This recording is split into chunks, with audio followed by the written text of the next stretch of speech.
right, guys, we are back at it. We do have one more episode that was suggested by a listener. However, that one we're doing a little bit more research on, so it will be coming, but we wanted to make sure we had some really good, solid information on it. So it will be hopefully Fridays, if not Ken, probably later the next week. But for today's episode, we're going to be focusing on PT-PTA relationships. Kind of the interactions, exercises, treatments, kind of coming in per diem, working with different ones for different patients. Yep. So we're going to kind of cover a little bit of everything today and kind of what you can do to strengthen your relationship and keep having a good work environment going. Yep. So let's go ahead and get right into it. Let's go. You're listening to the PT Assistance Podcast with your hosts, Ken and Laura. Thanks for joining for another exciting episode. All right, guys. So we're going to just jump right into it, like we said. And we are going to talk about handling relationships with your PT, why it's important, and multiple ones. So I personally mainly work under one PT currently.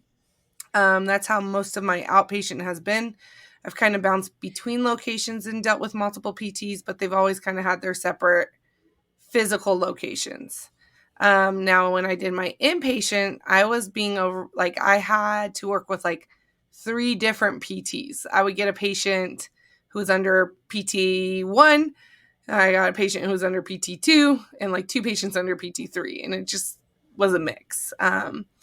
And so we're going to kind of dive into each of why it's important and all that goodness. But let's go ahead and hear how many kind of Ken's gone from in the background. I was like, I wonder when you're going to give me a chance to talk because you kind of just took it over. Sure. So let's go with right now. It's probably the only time that I've worked under 2 PTs at the same time. So balancing both their patients, who I would say work very differently from each other. Other than that, kind of the same scenario you were in, I worked under different PTs, but they were different locations. So when I bounce from location to location, you have to put on your this PT hat or that PT hat, just because they like things done a certain way, or you already know how they are and what kind of modalities, what kind of treatment they like. So you kind of just stick with that. So especially if you're working with someone who you don't work with very often, it becomes kind of a touch and go, trying to feel them out, how they want their treatments to be done. And I think we kind of brought it up a little bit in our interview with Jess, where she's working mainly per diem. And working per diem, kind of jumping into the middle of a patient's treatment, it makes it hard for you to kind of switch things up. So you kind of just go with what they've been doing and stick with that. That it's so true too. It's if you're kind of per diem, it's just easier to kind of see what they're doing, or you don't work with that PT all the time and you're not sure how they like their progressions and how aggressive they like to be on certain things. It's definitely better, I would say, to play it on the safe side. But I think the biggest thing is having that communication and discussing with the PTs that you are going to consistently be working with is going to be a key factor in any relationship, whether it's honestly dealing with one PT or multiple PTs. Because if you can build up a trust on how they like to do things, then they know that you're going to get it done correctly. Where if you don't do it and you just kind of go off on your own rogue of I like to do it this way, which again, it's not horrible, but I think having a cohesiveness about it is a better thing, because then they're going to be more apt of wanting you to work with their patients, because they know that things are going to kind of get done the route that they like to take, since it is their plan of care. And that is something that we do need to remember. We're executing their plan of care. We can adjust things, we can change things, but we can do things to make the patient feel better and everything like that. But ultimately, kind of how they want the treatment to be dictated is through them, that's what we signed up for, which is totally okay. Now, I know some PTs who give you full reign And I know other PTs who are very strict with their treatments. What about you, Ken? I'd say the same. I think it's you just have. I think the hard part, like you said, some PTs like it done like their way, and the difficult part is if your strengths are in one way, you almost have to slowly introduce your strengths as long as you're going to be with them for a Mm-hmm. prolonged period of time. And I know that's something Laura just went through when she started her job, but similar to like my scenario, when I was working under one PT, she did soft tissue for everybody. So what did I get really good at? Soft tissue. Now transferring to the next PT, all he liked doing was mobs. So my mobs, I wouldn't say are as strong as my soft tissue, but that's what he wants done with his patients. So now I have to brush up my mobs. I ask him questions like, "Hey, how do you want this done? How do you do it?" And a lot of that is just to keep things consistent. Mm-hmm. So even though your strengths are one thing, you still have to stick with what their plan of care is. Just kind of Yeah. piggybacking off what you said. And honestly, too, if you have a good relationship with your PT and you kind of talk about your strengths and all that kind of stuff, like, um, they're going to use them because let's be honest, not every single person is great with mobs, or sometimes they do need some soft tissue work, or they want like every other is great too. Mixing it up in treatments is awesome. And so it is kind of nice if you and your PT have a nice trust that they know your strong skill is this and you can kind of work on that. Like, in fact, it came up today where we were just talking about certain things, and I was like, yeah, I really like to focus on gait and balance. It's just two things that I gravitate towards a lot. And I was like, which is fine. I was kind of explaining to a patient about like how sometimes things might be slightly different. And I go, which is great. And then, Margaret might focus on something else. I was like, when her head might be focused. And she was laughing because she goes, well, wait, what do you think I focus more on? And I was like, and at first I was like, well, you kind of focus on everything.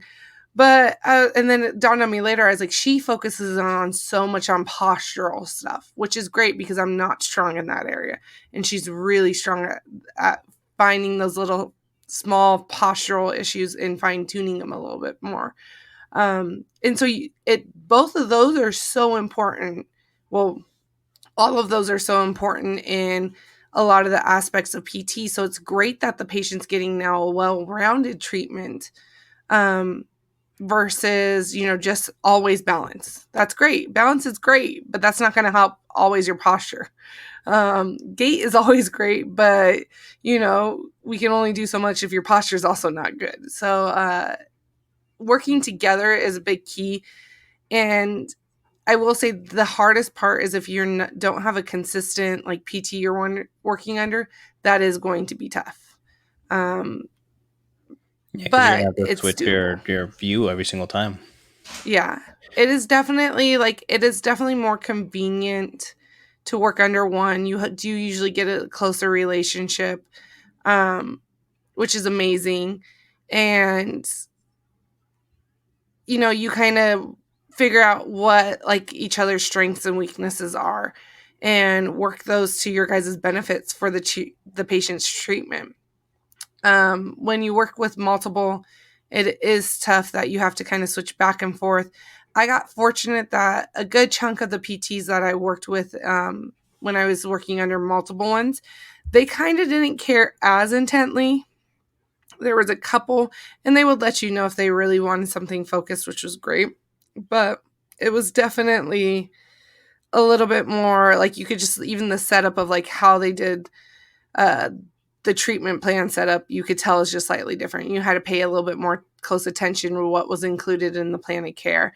Because I had one PT who never put modalities in the plan of care because she was not a fan of them and she thought it was a waste of time and inpatient.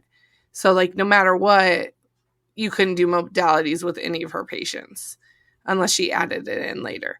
But you need to know that, which can be challenging too because of the fact that definitely if you get into a rhythm of how you kind of like to go about with a certain injury, you got to make sure the PT that you're under kind of all the stuff fits within the plan of care. Does that make sense?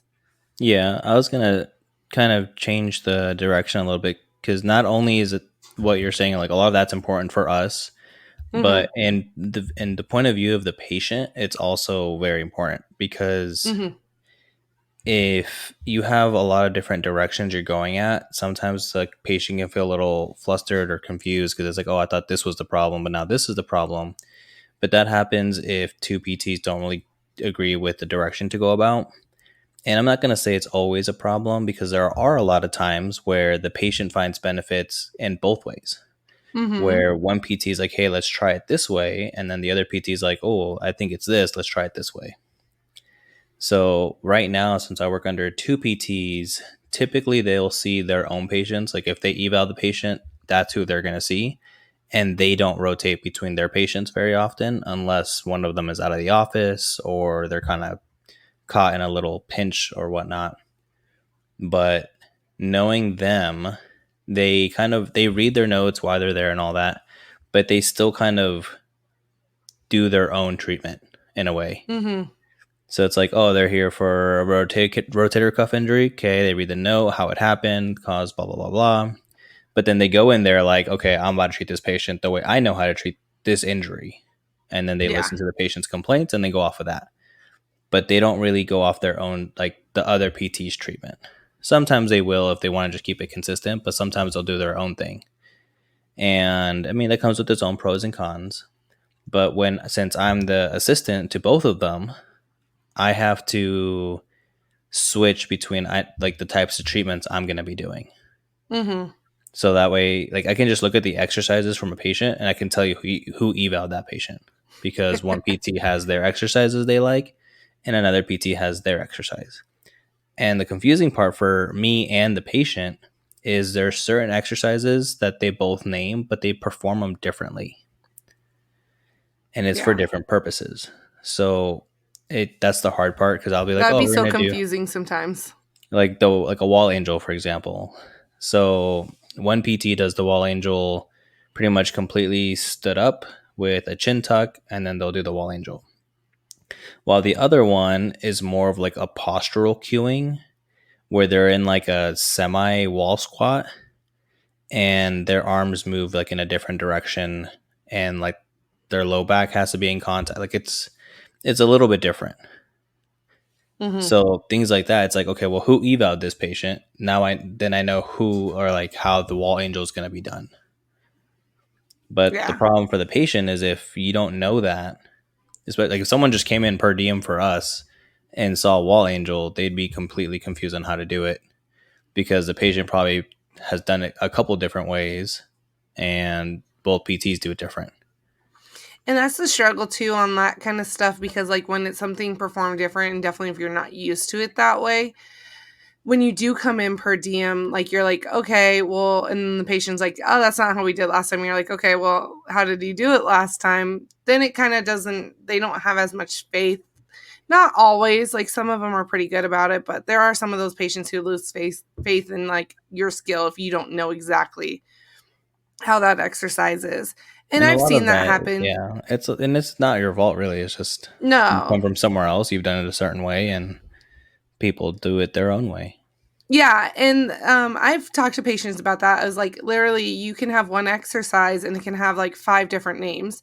You can have 5 different names be 6 different exercises. Like it all varies, and so it's kind of like. But I will say the hard part with that is when you do come in, you can't like if you don't really know what the exercise is really kind of doing for them, you don't know what to look for compensation wise sometimes. And so that is a struggle. And that's why, like I said, when I first joined any new place, I kind of, if I'm not sure about, like, for example, let's be honest, we all know what long arc quads are. Those don't really have a different name. Those are pretty set. They don't get performed very often differently. So, like, if someone said, hey, do long arc quads with that patient, like, I'm good to go. But there's a couple other exercises where it's like, okay, I don't know what this is. And I like to go through and be like, okay, what's this one? What's this one? What do you mean by this? Like, I'm pretty sure I can guess it or I can get very close. But going over it and why they do it and how they like it performed, or any modifications that they like and what they mean by certain things, is always helpful, because then you get to explain it to the patient better, and then the patient's going to feel like their treatment's well rounded, that you're communicating with each other, that you're really there for them and not just being there for another body, if that makes sense. Yeah, it does. So that's what, again, it comes back to the communication. And like you said, if anybody walked in your clinic, saw that, they're going to try to give all the patients the exact same wall exercises, or wall angel exercises. And it's great that you communicate and you can look at it and see the difference, because of the fact that the two PTs. So, but So it yeah, is, that's so a lot. Yeah, a lot of that just comes down to communication, and I mean, you don't want to confuse the patient too, because I've seen it even like from a tech standpoint. Like this happened when I was like just starting in the physical therapy world. I think it was heel raises. Like we were doing heel raises with the patient. I did it a certain way. The other tech did it a different way, and immediately that just caused frustration for the patient, because it's like, why mm-hmm, am I doing it this way when someone else just had me doing it this way? And then the therapist comes and has it done a third way. yeah, And it's like, we're all calling it the same thing, but we're performing it three different ways. which can So, be frustrating to a patient. so what I've done too is when we've had our meetings at work, I've brought it up. I was like, hey, like I know you guys haven't worked together, for a long time. They know each other. They've worked together in the past, but one PT went off to do his thing, the other PT did his thing, and they came back together to open up this business. But during the meeting, I brought up, I'm like, hey, like you guys like to do different exercises, or you guys like to name different exercises different ways, or perform them differently, the same exercise, and that's fine.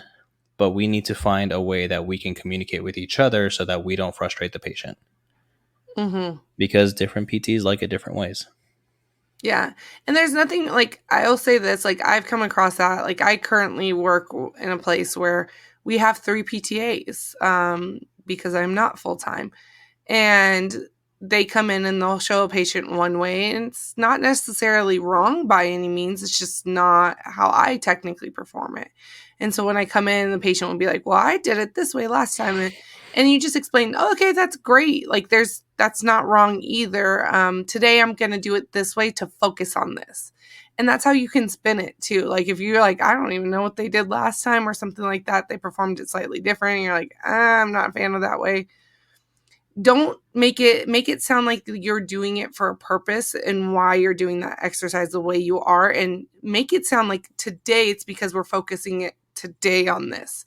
Today I want to focus on this. So then that way the patient's not feeling frustrated that they're just telling the same exercise over and over again and being told different ways to do it, if that makes sense. Oh yeah, no, definitely.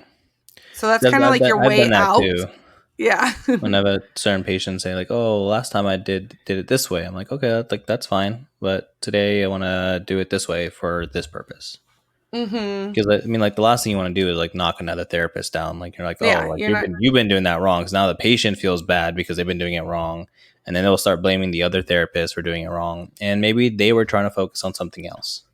Yeah. So And like it also depends on like your background. For example, like when I first came over from my old job, abdominal bracing was really used more as a pelvic tilt. Um is what he kind of would interchange those two words.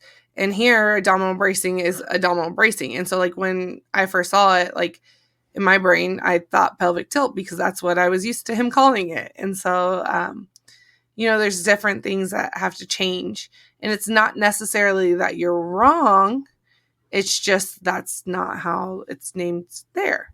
And so, I will say, and I think we've done it. If not, we'll probably do it in the future. So we've had two different travel PTAs on the podcast before. yes.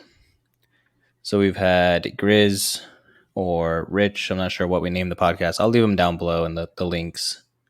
And we've had George. Mm-hmm.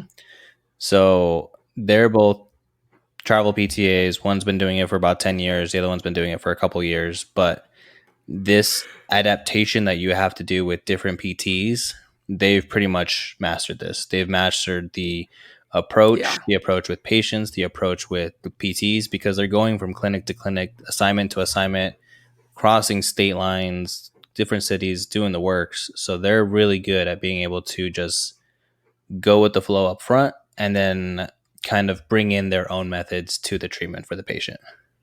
Mm-hmm. So I'll leave links to their interviews in the description for anybody who wants to listen to their episodes.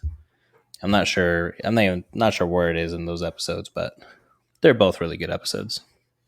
Yeah. And then the only thing I would say is kind of touching off of working with patients and, PT. Another PT is also know what you can and cannot do within your states under your law. I've kind of come across this where it's not really taught very well. Both me and my PT were talking about this one time because it came up of it was just me in the office. She was gone for the day. And they wanted to stick a third on. And I was like, she's like, well, I don't want to do that. And I was like, she's like, because I don't want to overwhelm you. And I was like, oh, well, he's easy. But then I was like, wait a second. I can't take a third. You're not there. And she goes, no, you can. And I was like, I don't think that's right. Like something in my gut's telling me like, no, I was like, I know I've been out of the game for a while, but that doesn't seem right. That just doesn't seem right. And at first I was like, I don't want it to seem like I'm trying to get out of work, but just something in my gut's telling me no. And so she even checked in with her boss, who's a PTA, and he's like, oh, I don't know of anything that says a 2 rule. And I was like, something's just like my gut's eating me alive saying that, hold up, that's not right. And I go back and I check the bylaws. And it's sure enough, when a PT is not on site, the max you could see per an hour is 2. And I was like, I knew it. Like I've been ingrained in this. And my last one, I never really had to think about that. But like something was just eating at me. I was like, I know it's been a year I've been out, but did rules change? I swear this is 2. And I had to bring it to their attention. And again, it's not that they're wrong or anything. It's just that they didn't realize that. And so now that they were aware, so also know what you can do. And when you do kind of have those conversations, have them appropriately too. And just be like, hey, something just doesn't seem right. I feel like my bylaws state that, I can't do that or can't perform that. Do you mind if I look it up real quick just for ease of mind type situation? It's not that you're trying to prove them wrong. It's not that you're trying to get out of work, but also listen to your gut if something tells you, hey, that doesn't seem right, even though that they're saying it is. Remember, it's your license also on the line. With stuff like that. Double check yourself. Double check your state laws. If something still doesn't seem right, go check it and then bring it back to them and be like, hey, I'd be more than welcome to do this, but unfortunately in our state laws or whatever, it states that I'm not able to. So I don't feel comfortable, of course, doing that. And I would say just go about that respectfully. It's a hard conversation to have sometimes because you don't want to feel like you're coming off with like, oh, I just don't want, excuses, but also listen to your gut because they kind of touched on it. But she was saying, she's like, I wish I knew the bylaws better. And it's tough to kind of keep those memorized. Like I used to know my old PT, he used to keep literally his bylaw book in his office and we would consult it. At times we were both kind of questioning things. We're like, let's consult the bylaws. And we would. And there would be times like you're like, I knew that was a rule, but I wasn't 100% sure. And so listen to your gut too. Check on it. Don't just take someone's, hey, it's not a rule. Or, hey, you can do this because I said you can as an answer for everything too, though. Does that make sense? Yeah, I mean, a lot of it just comes down to us. So just make sure you do your research and communicate effectively. Yeah. So, and go from there. Yeah.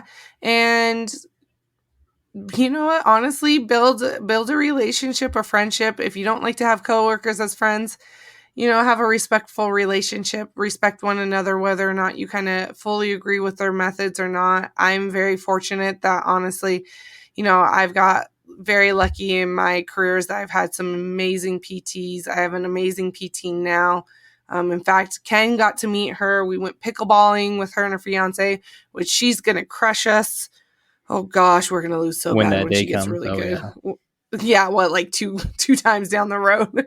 But I've been very fortunate that I've had really good relationships with my PTs. So if you ever have any questions on a tough situation or what to do, go ahead and reach out to us. We'll kind of give you the best advice that we can offer in that situation. But trust your gut. Remember, just be respectful to everybody and do your best for the patient. So on that note, though, I think that's pretty much it. Yeah. Check out the new YouTube video that Ken has posted. He worked really hard on. It's amazing. Also, our reels on Instagram. Check out Instagram as we post there the most, and as usually the most up-to-date active information. And then also check out our YouTube channel, like I said, and you can follow us on Twitter to get the most updated live when the episodes go live. That's kind of our Twitter. So there you go. Yeah, that is it. I You think got for it out. today. All right. Yes. Catch you on Friday. All right. Talk to you later, guys. Take care.